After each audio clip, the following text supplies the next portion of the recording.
Okay, good afternoon, colleagues. Are we okay to start? So, welcome.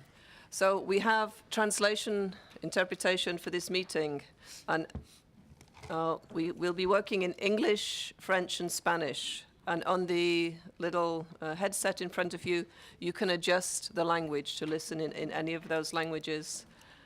Okay? So, welcome, everybody. We know that the International Labour Conference is a very busy time for delegates, but we wanted to take this opportunity to invite you to meet with us to discuss what is, for us, a very important issue. Let me, first of all, start off by introducing myself and then just running through what we plan to do in the next hour and 15 minutes and so. I'm Sue Longley, and I'm General Secretary of the Global Federation, the IUF, which brings together workers throughout the food chain, so workers in food, agriculture, hotels, restaurant, catering, and tobacco. And I'm very pleased to be here today with affiliates of the IUF from around the world representing workers in the hotel sector. What we want to do today is ask a very frank and straightforward question. When in this house we talk about sustainable tourism, and decent work in the tourism sector, what does that mean? And what does it mean for the many women in the sector who we know face huge gender inequality in the workforce? We want to start the discussion with a video showing one of the key areas of concern for women workers, which is a very frank video. I've seen it several times. It often reduces me to tears when it discusses, frankly, the very hard issue of sexual harassment that is faced routinely by women in the sector. And you will then hear testimony from workers in the sector about the gender inequalities and the challenges that they're facing. And then we will go on and have some time for questions and discussion. So that's what we plan to do in this time. I think just in starting and to give a little background, when you read all of the documentation about development, about the economy, tourism is always portrayed as one of the sectors that's growing very rapidly across the globe. Governments, companies highlight the potential of tourism to encourage development. And in particular, they say how important this sector is for women workers, for young workers, for migrant workers. And that is, of course, all true. When I look around the workers here, I'm very pleased to see many young workers making up the delegations we have here. But I think behind that, as the global trade union for hotel workers, we know that people in this sector are facing very, very many challenges. So we very much welcomed the discussion last year in the ILO and the adoption of the guidelines on decent work and socially responsible tourism. These guidelines are on the ILO website, and you can see on the screen the cover of the document and download them if you're interested to learn further. Our affiliates are negotiating on these issues every day at local level, but addressing them at global level also brings challenges. And so we want to say clearly to the employers in the industry, talk with the IUF, negotiate with the IUF, and let's tackle this issue together. Gender inequality, and in particular, what I see as its worst manifestation, sexual harassment, is rampant in the sector. And you will hear, I think, very telling testimonies, very touching testimonies from the workers in this room about this routine, an awful situation that faces them every day in their working lives. What I want to do now is move on to talk a little bit and present a document that we have copies of over here on the table in English, French, and Spanish. So even over recent months, the IUF has been surveying its affiliates at a hotel company called Marriott. And Marriott, you might know, is the world's largest hotel chain. And we've been looking at Marriott specifically because of that, because we want to see what the world's largest hotel chain has to say on this subject. We don't think that it's because the problems are worse there. What we see is that this problem occurs, as you just heard, across the world. But we think that this hotel company, as the world's largest company, should be engaging on the issue, should be setting the pace and leading the way in terms of developing a strategy to tackle sexual harassment and the sort of issues that we've just been faced with. On the basis of the survey, and I confirm again that this did reveal that sexual harassment was so widely spread in the sector, experienced by so many women workers, that we feel that we have to give priority to tackling this as the Global Trade Union Federation. So we've developed this document, which is a set of demands to Marriott to start to engage with us on this issue. You'll be hearing the testimony of my colleagues here about why this is so important, and we can come back to the document a little bit later. This morning, we went to the two Marriott hotels here in Geneva to deliver these demands. In fact, we had a mixed reception from the two hotels. The first hotel, the Hotel de la Paix, was actually quite welcoming. They took the document off us and they acknowledged the problem. And I think actually having that acknowledgement is progress. That's what we want from the companies. If they acknowledge the problem, we can start to work together to resolve it. At the second hotel, the President Wilson, actually they didn't even let us across the doorstep. They made us wait outside and took the demands from us and would not acknowledge them. So we see that there's quite a variety of responses, but we're saying to Marriott, they have a responsibility as the world's largest hotel company to engage with us. They should set the pace, they should lead the way. But in fact, we also know that within their hotels that this is a major problem. And now you're going to hear from my colleagues about their experiences. And it is my great pleasure and privilege to present these colleagues to you. So I have here on my right, Consuelo Escoria, who is a lobby attendant and from the Marriott Marquis in San Francisco. And she's a member of the union UNITE HERE. Janela Kaina is a hostess at the Royal Hawaiian Hotel in Honolulu, and she's also a member of UNITE HERE. On my left, I have August Sawatama, and August is going to speak in Bahasa Indonesian, and Gali will translate. So don't panic if you don't have automatic translation into your headsets. Dorothy Hammond is a waitress in Stockholm, Sweden, and she's a member of our affiliate there, the HRF. And you will also hear from Kathy Feingold at the end of the row, who's the International Department Director at the American Trade Union Confederation, the AFL-CIO. So we're going to hear short presentations, and then the floor will be open for discussion. So Consuela, please, will you start us off?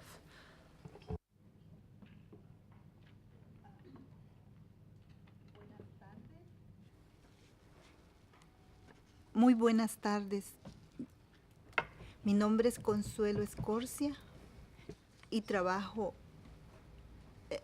de lobby attendant en Marriott Marquis. He trabajado en el hotel por 27 años.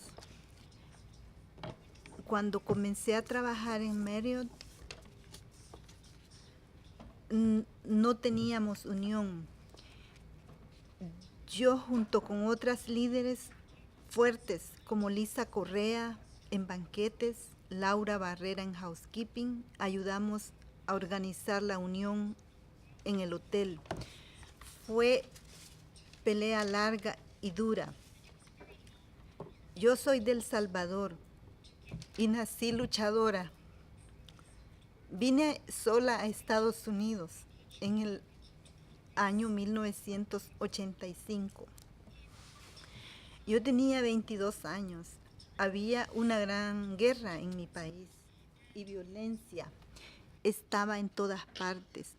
No había oportunidades y estaba cansada de vivir sin esperanzas y con mucho miedo. Cuando llegué, fui a trabajar de inmediato cuidando una anciana. Más tarde conseguí un trabajo en el Hyatt Hotel y luego me pasé a Marriott, donde he estado por los últimos 27 años. El acoso sexual es un gran problema en el Marriott. Lo he experimentado por mí misma hace aproximadamente unos 2 años.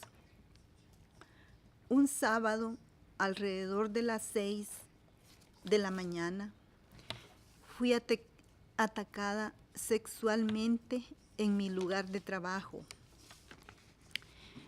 Estaba trabajando en el segundo piso y vi un hombre sentado en el sofá fuera del baño que yo tenía que limpiar. Entré al baño y solo estaba limpiando por unos cuantos minutos cuando sentí que alguien me agarraba por la cintura desde atrás. Empujé hacia atrás poniendo mis codos contra él y empecé a gritar, ayuda, ayuda, y a luchar. Él tan fuerte como pude. Pensé en los que mis hermanos me enseñaron, en golpearlo en sus partes privadas. Le di un puñetazo y un codazo tan fuerte como pude. Él ya tenía los pantalones abajo. Yo podía sentir su pene contra mí. Me empujó contra la pared y me sostuvo con todo su peso corporal. Él trató de bajar mis pantalones. Seguí dándole golpes y retrocediendo, tan fuerte como pude. Yo soy pequeña, soy salvadoreña y soy muy luchadora. De donde yo vengo, tienes que pelear por fuerte. Entonces yo gritaba, ayuda, ayuda, tan fuerte como podía. Aunque todo duró como unos 5 minutos, a mí me pareció que fue mucho más. Al fin mis compañeros de trabajo, Fuli y Yasmin, me oyeron gritar y entraron. El hombre salió corriendo como si no fuera por mis compañeros de trabajo, no sé qué me hubiera pasado. No había seguridad por ningún lado. Yo estaba llorando, estaba histérica. Así que le pregunté a mi manager, Ricardo, si podía ir al locker room. Me sentía que tenía náuseas y me dijo que no, porque no quería que las otras compañeras de trabajo me vieran. Abrieron un cuarto de huésped para que me sentara. En ese momento llegaron Chris y muchos managers. No había nadie trabajando en recursos humanos porque era sábado. Llamaron a mi esposo y vino él a recogerme. Me dijeron que el lunes, cuando recursos humanos regresara, debería ir allí y que me darían el sábado y el domingo libres, pero que necesitaba usar mi PTO si quería que me pagaran. El lunes describí el incidente y les dije que me dolía y me dijeron que llenara un reporte de Workers' Comp si quería. Todo el tiempo me sentí como si me estuvieran acusando que era algo malo, como si que lo que sucedió hubiera sido mi culpa. La gerencia me decía que no hablara de esto. El silencio fue una de las peores cosas, pero yo hablé con mis compañeras de trabajo en busca de apoyo. Firmamos una petición respaldándonos y diciendo que necesitamos una mayor seguridad en el hotel. Un día vi al manager general, Chuck, le pregunté, ¿qué harías si esto le hubiera pasado a tu hija o a tu esposa? Él no sabía qué decir. Le pregunté a recursos humanos si podría llevar mi propio spray de pimienta al trabajo, porque no me sentía segura. Ellos me dijeron no, porque eso sería como llevar un arma al trabajo. Me sentí deprimida, enojada y sin esperanzas. Porque vi que ellos no iban a hacer nada sobre esto. Fui a ver un abogado, pero me dijo que aparte de Borges compensación no había mucho que yo pudiera hacer. Me dijo que el Marriott tiene una gran cantidad de dinero y abogados fuertes y que las posibilidades de que algo sucediera si yo quería abrir un caso contra ellos no eran buenas. Lo peor parte es que antes que ocurriera el ataque, mi compañero de trabajo, Ernesto González, había visto al hombre sentado en el sofá y pensó, qué extraño que un hombre solo esperara en el baño de mujeres tan temprano en la mañana. Llamó a seguridad para asegurarse de que todo estuviera bien, pero nadie vino. La verdad es que el Marriott no quiere poner suficiente personal, por lo que en ese momento no había nada de seguridad que debía haber tenido.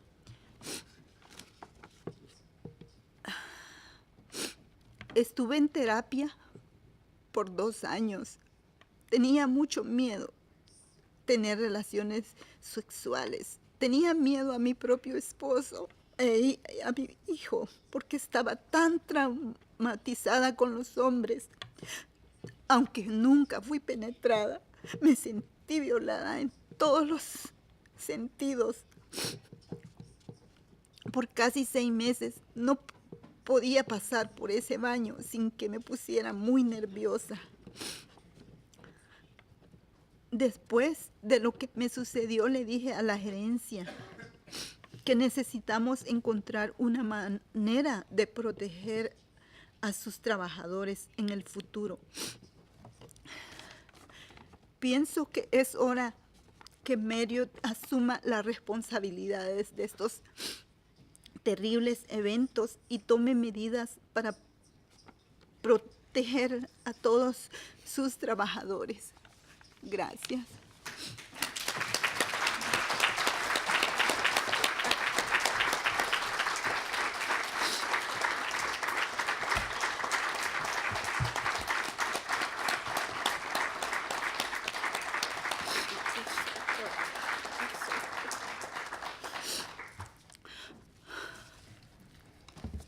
Thank you, Consuelo, and thank you for having the courage to share that with us all. Jamal.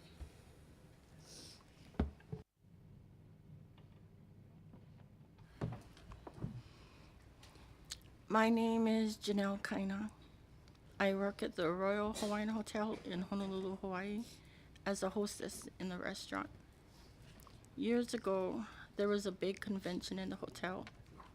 We were short on tables when an Australian couple that was staying in the hotel walked in and wanted to have dinner. I had them wait at the bar which was next to the restaurant, and I told them I would seat them once a table opened up. I was going back and forth from the bar and the restaurant to check in on them. At one point, the man turned and faces me. I had a sweater on which was covering my name tag. He was trying to read my name tag and tried to move my sweater aside.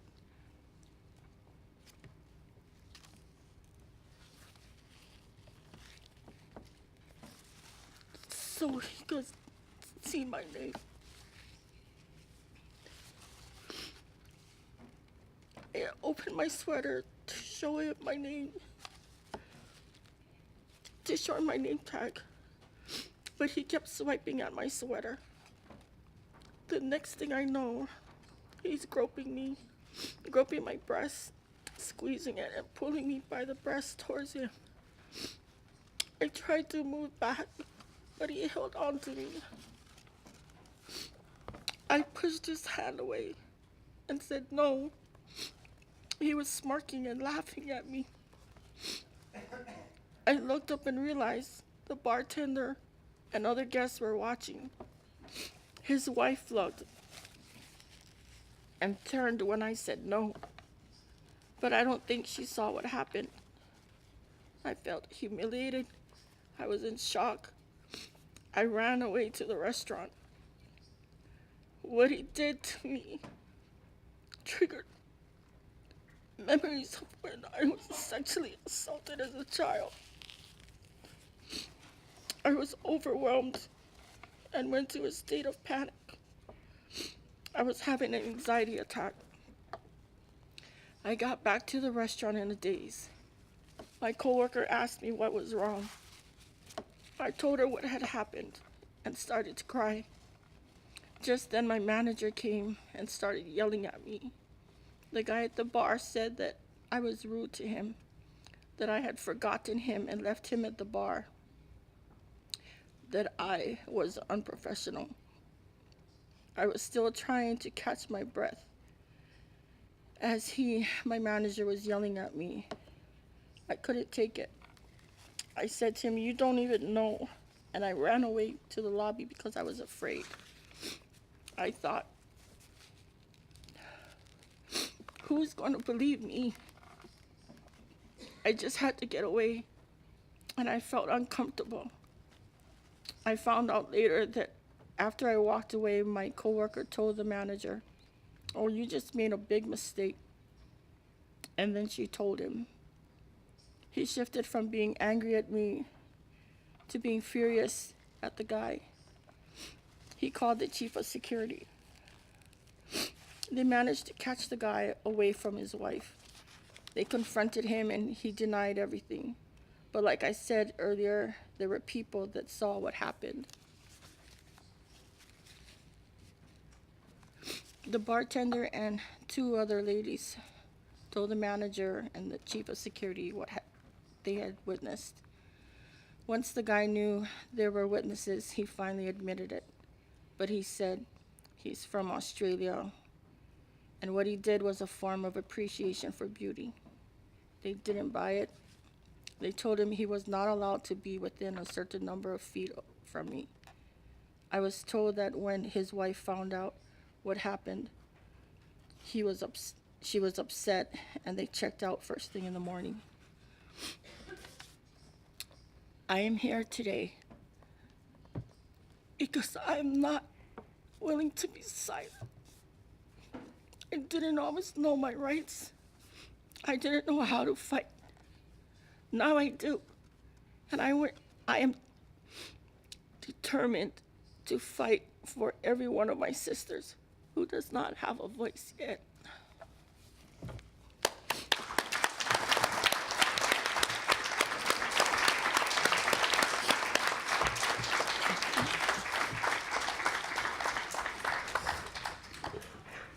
Thank you. And those two testimonies, of course, highlight, I think, one of the key challenges facing the sector, that in the hospitality sector, it's a sort of triangle. It's not just, as happens in many other sectors, the boss or the supervisor that's doing the harassment. it's often guests, and that puts the hotel companies in a dilemma. What's the most important? Is it the guest or is it their workers' rights? We know, and we discussed this morning, that often we hear this slogan, the customer is always right.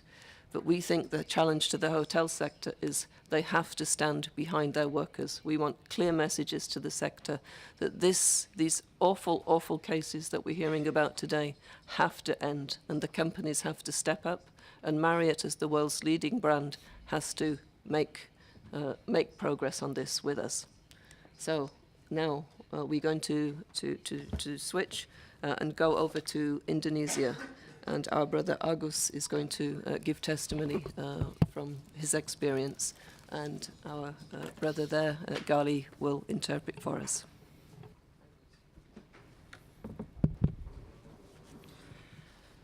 Pertama, saya ucapkan terima kasih atas kesempatan dari AUF untuk bisa hadir dalam rapat Marriott Internasional. First of all, I would like to say thank you to IUF to give me a chance to participating in Global Marriott Workers Meeting. Perkenalkan, nama saya Agus Sarwatama. Saya adalah Ketua Serikat W Bali Seminyak. Let me introduce myself. My name is Agus Sarwatama, a union chairman at Hotel W Bali Seminyak, Indonesia. Saya akan menceritakan permasalahan di serikat kami. Let me tell you the story of my union. Serikat pekerja kami terbentuk tanggal 30 Januari 2018. My union just formed at 13 January of 2018. Di mana setelah kami memberikan informasi kepada manajemen tentang berdirinya serikat di W Hotel, manajemen memanggil beberapa anggota kami. So after we give the information officially to the management that there are already a union formed at Hotel W Seminyak, then the management start to call one by one of the union formers. There's 14 workers. Kemudian dari 14 anggota kami, 7 orang diantaranya mengundurkan diri dari serikat. 7 of them sent a resign letter to me that they resign from the union member. Dalam proses pemanggilan oleh manajemen, 2 orang anggota kami yang kita wakilkan menandatangani surat pencatatan serikat. Dalam keadaan ketakutan kehilangan pekerjaan, mereka mengatakan tidak ada menandatangani surat tersebut. There are 2 union former who give the approval to me to use their signature because they are very afraid to lose their job. They mentioned that they didn't put the signature in the union form. Kemudian manajemen mendapat celah untuk memberhanguskan serikat kami. So the management have a chance to delete our union. Padahal tanda tangan yang kami lakukan sudah mendapatkan izin dari yang bersangkutan. By the time there is the 2 workers is already agreed that they is no problem to put the signature, and they already revoked the report to management about the signature and write the statement letter that they have no problem with that, and they feel very guilty. Beberapa hari kemudian saya dipanggil dan diberikan sanksi skorsing dan sekarang dalam proses pengajuan PHK karena saya dianggap melakukan pelanggaran berat karena melakukan pemalsuan yang merugikan perusahaan dan negara. A few days later, the management give me the punishment to suspended me and going to determination because for the false signature.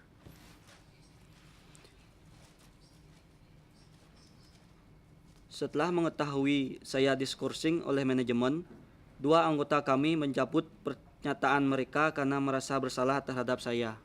Yeah. After the 2 workers know that I suspended, the 2 workers is feeling guilty, and they revoke the report to the management about it.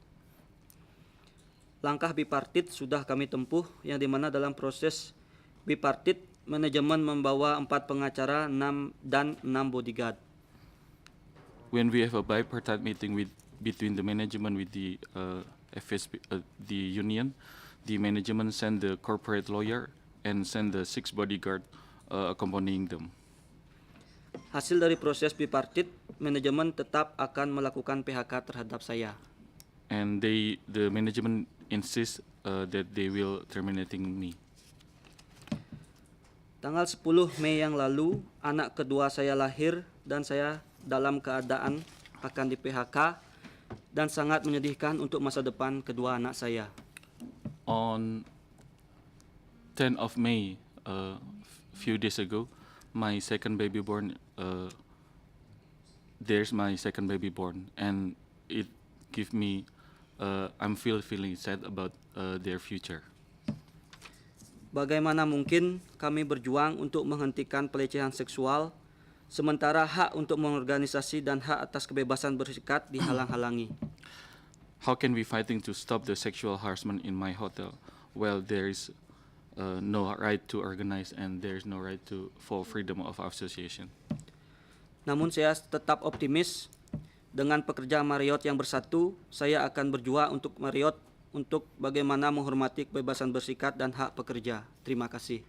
But I'm very optimist when the married workers get together around the world, we can fight together, and I will fight till the end. Thank you.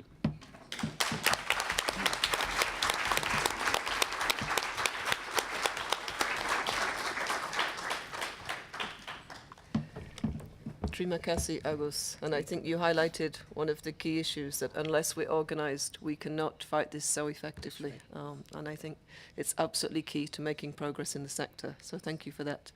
And I think I forgot to mention when I introduced that you're a cook at the W retreat in Bali, Indonesia, Yeah. and member of our affiliate FSPM. So Yeah. thank you. Thank you.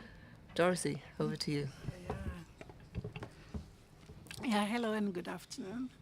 I'm very pleased to be here today. I'm hearing the stories of my two sisters there, and I don't know, I felt really bad. My name is Dorothy, and I work within the hotel section in Sweden. And I've never come across any of those cases that has been represented here, because maybe Sweden has the strongest law act. So no employees are really responsible to take care of this kind of harassments at work.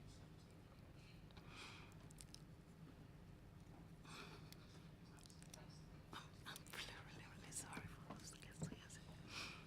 Do you want us to go to Kathy and then come back? No, I'm okay. We have the laws, the workers' environmental law that protect us against sexual harassment and other drug issues and stuff like that. So the employers, is the responsibility of the employer to see to it that these things are really not happening. If someone is really sexually harassed, the first thing they have to do is go to their HR or the supervisor. And it's always been taken care of because we have the strongest union backing us as well. So in the case of this, I think Sweden is far ahead from other countries. So I think I'm really blessed to be in Sweden, actually, because I've never faced these problems. But maybe one day, it might happen. But when it happens, I think we handle it in a different way. Much more professional way than what I think those people on the panel has been through. And that's one good thing about Sweden, and I'm very proud. Yeah, I think that's all I have to say. Thank you.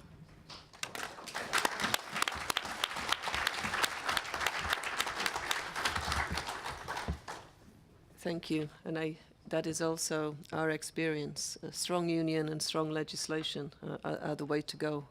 But of course, that requires lots of organization on our part. And again, if we can put pressure on the world's largest hotel company, they should start to set the pace and engage now. But I think we hear today a lot of contrasting stories that workers being made to feel guilty for being the victims of sexual harassment, to having a strong union in the workplace with a structure in place to tackle it. So isn't the question to Marriott, if you can do this in one country, why can't you do it across all of those hotels bearing your brand? Okay, Kathy, you can finish off for us. Thank you. Great, thank you so much. Good morning, or good afternoon already, sisters and brothers, and so glad to be here, and it's great to see the sea of red out there, because it means that we indeed have a powerful movement to address this issue. And I want to thank the brothers and sisters on the panel today for sharing your experiences, because indeed your experiences are what's going to transform our movement, our workplaces, and really answering this question around sustainable tourism, because indeed we cannot have sustainable tourism as long as workers are being sexually harassed, being fired for trying to organize a union, experiencing violence. So I think we know that that is not the model we need for sustainable tourism. And what I heard from everyone's stories was this direct link that what we're talking about here is something that workers and our movement have known for a very long time. We've been dealing with employers on issues of power since the very beginning of time. This is about power. This is about power relationships between workers and employers, between imbalance of power between men and women and LGBTI. It's about what is happening in our workplaces and the fact that corporations feel that they can organize the way that business is done around imbalanced power relations. But what we also know is, seeing this sea of red here with us today, is the best way to address this imbalance is through a collective voice. And that's what many people in this room represent, is the way to address what's happening in a sector, in a single employer, is that we need freedom of association, the fact that people can speak out about what's happening in a workplace without fear of reprisal, that you can organize a union freely, because that's the best way we know that people are going to feel that they can speak out about violations in the workplace. And so these powerful stories are setting us on the way to what we need to be doing. We need to be organizing, developing campaigns that are not just in one workplace, because as we know in the United States, doing this just workplace by workplace is quite hard, especially in a country. I sit next to my sister from Sweden, and we only wish that we had such a situation with about 80% union density. In the United States, as an example, we only have about 6.5% of workers in the private sector organized in a union. And so having the response be just workplace by workplace is challenging. And so what we're trying to do here is build the global architecture, give tools to workers in the US, in Sweden, Indonesia, and around the world to address sexual harassment in the workplace, so that we all have the same tool. And so even though that tool may be put to an easier use in Sweden, we can work with you, work with your collective power in Sweden, and hopefully say to Marriott that this is not okay, whether you're in a country where unions are easily organized, or you're in my country where there is an active anti-union culture, that we are all in this together. And so I think in response, what we're hearing in terms of a strategy, one is exactly what you all did today.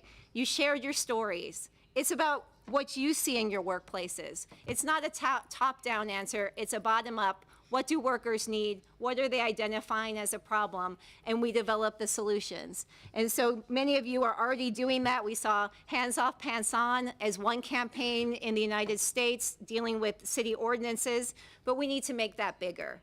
And so here at the International Labor Conference, we're trying to make that bigger. We're trying to get a big global framework. But I think with Marriott, we don't need Marriott to wait for there to be this framework here at the ILO. We need Marriott to lead. They already know the problem. They've already heard these stories. And so what we're asking them to do is lead on a global standard that will give the same tools to workers around the world, so that they know there's one set of standards. Marriott has zero tolerance for a culture of sexual harassment and of bullying, and that workers then, that's not enough, right? We know that. What we know is that we can fight for an agreement, but that's not enough. We're trade unionists, many of us here in this room. We get an agreement, and then what do? We organize, right? I know in the United States that the CEO of Marriott would take an agreement like this and say, this looks really nice, thanks a lot, right? Without worker power, we're not going to be able to implement this.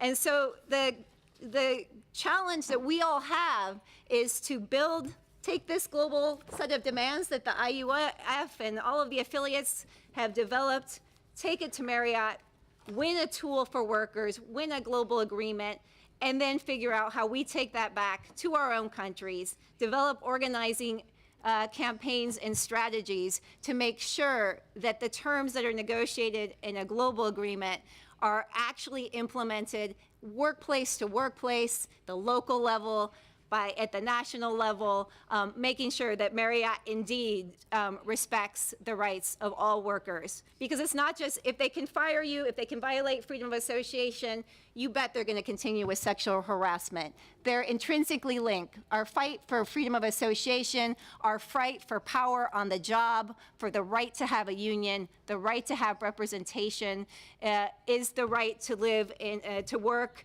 in a workplace free from violence, to never ever repeat what we heard from the sister, to be scared to go into your workplace, to feel like no one's going to believe you because of that feeling of power imbalance. We know the answer: a union contract, having the collective power of your workplace, of the global labor movement, of the IUF. We can do this. We can win this kind of global agreement. And I look forward to working with everyone here. Thank you for sharing your stories. Thank you for committing to build towards this really exciting global agreement. On behalf of the AFL-CIO and the U.S. labor movement, we're going to be in this with you. We're going to be making sure that any global agreement gets implemented and that workers are organizing. Thank you so much for having us here today.